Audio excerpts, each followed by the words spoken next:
मैं डी.के. साहू, सनातनी कानपुर। सर्वप्रथम महारुद्र महाकाल सदाशिव को कोट कोट प्रणाम करता हूँ। माँ शक्ति, माँ पार्वती, माँ अम्बे, माँ गौरी को कोट कोट प्रणाम करता हूँ। बागेश्वर धाम शंकर बालाजी, भगवान राम, गुरुदेव धीरेन्द्र शास्त्री जी को कोट कोट प्रणाम करता हूँ। बंधुओं, आइए हम इस वीडियो के प्रारंभ में ही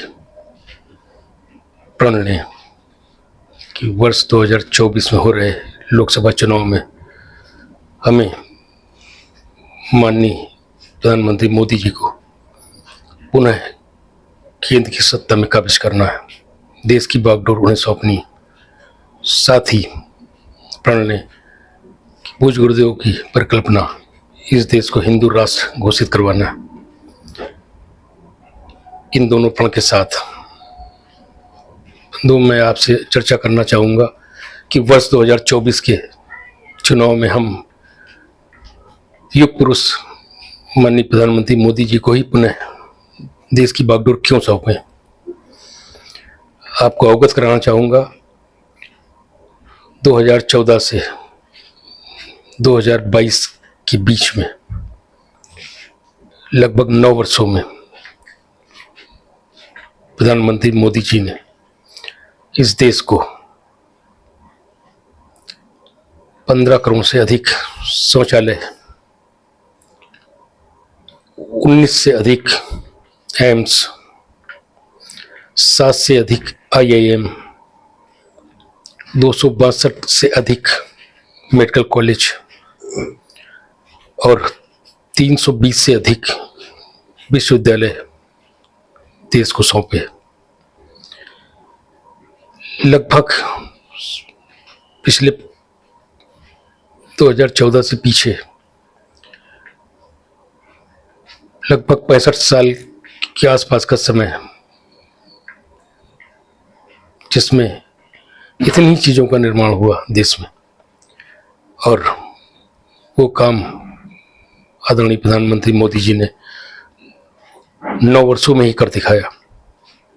बंधुओं, इसी के साथ आपको अवगत कराना चाहूँगा, माननीय प्रधानमंत्री मोदी जी ने महात्मा गांधी, राष्ट्रपिता महात्मा गांधी जी के सपनों को साकार किया। उनका स्वप्न था स्वच्छ भारत। साथ ही श्यामा प्रसाद मुखर्जी जी के स्वप्न को भी माननीय मोदी जी ने साकार किया। स्वप्न था कश्मीर से धारा 370 को हटाना। इसी के साथ मुस्लिम बहनों का जो एक कुप्रथा थी 3 तलाक की, उसको भी, इस कुप्रथा को भी माननीय प्रधानमंत्री मोदी जी ने दूर किया। इसी के साथ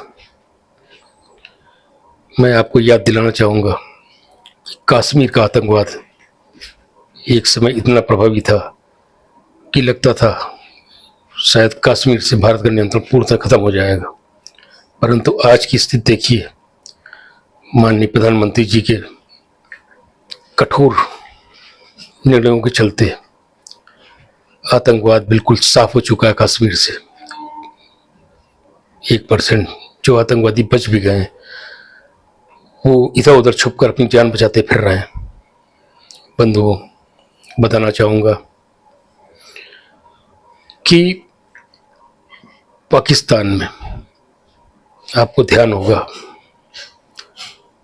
घर में घुसकर सर्जिकल स्ट्राइक की गई, बालाकोट में एयर स्ट्राइक की गई, जिसके चलते लगभग 600 से अधिक आतंकवादी उस एयर स्ट्राइक में मारे गए।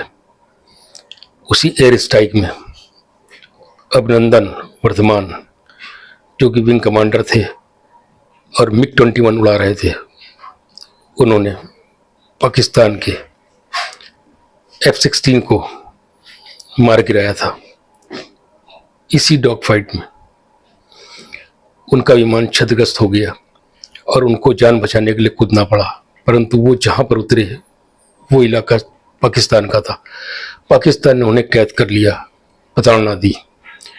लेकिन ये माननीय मोदी जी का ही एक कड़ा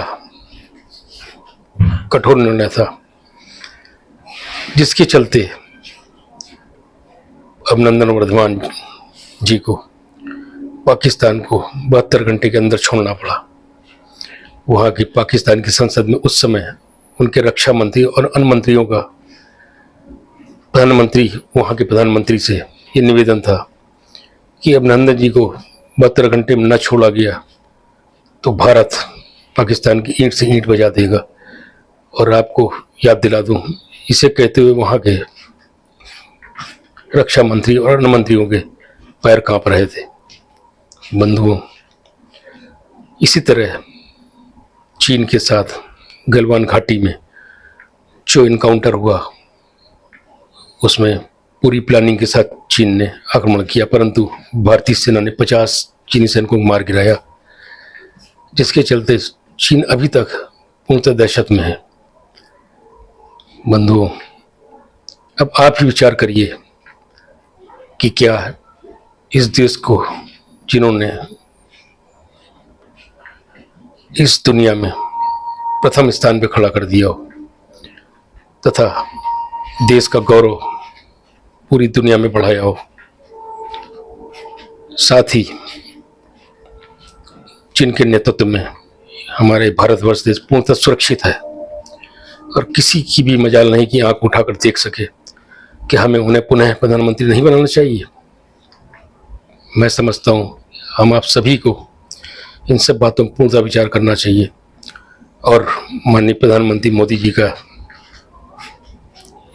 ये कहना कि अगले 5 वर्षों में भारतवर्ष विश्व के दूसरे स्थान पर होगा, मैं कहना चाहूँगा कि 5 वर्षों में विश्व में प्रथम स्थान पर होगा भारत। अब हम दोनों ही अभीष्ट एक साथ ही प्राप्त कर सकते हैं।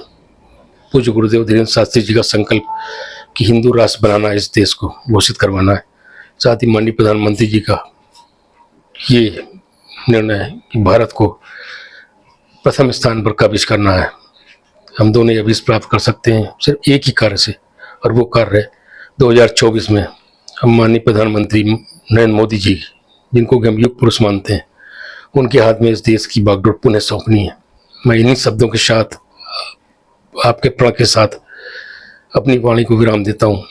जय हिंद, जय भारत, जय हिंदू राष्ट्र। अगर आप सच्चे सनातनी हैं तो 3 बातों का अवश्य ध्यान रखें। मस्तक पर तिलक, हाथ की कलाई में कलावा, साथ ही उच्चारण के लिए, अभिवादन के लिए ईश्वर नाम। मैं आपसे निवेदन करता हूँ, वीडियो को लाइक करें, सब्सक्राइब करें। जय हिंद, जय भारत, जय हिंदू राष्ट्र।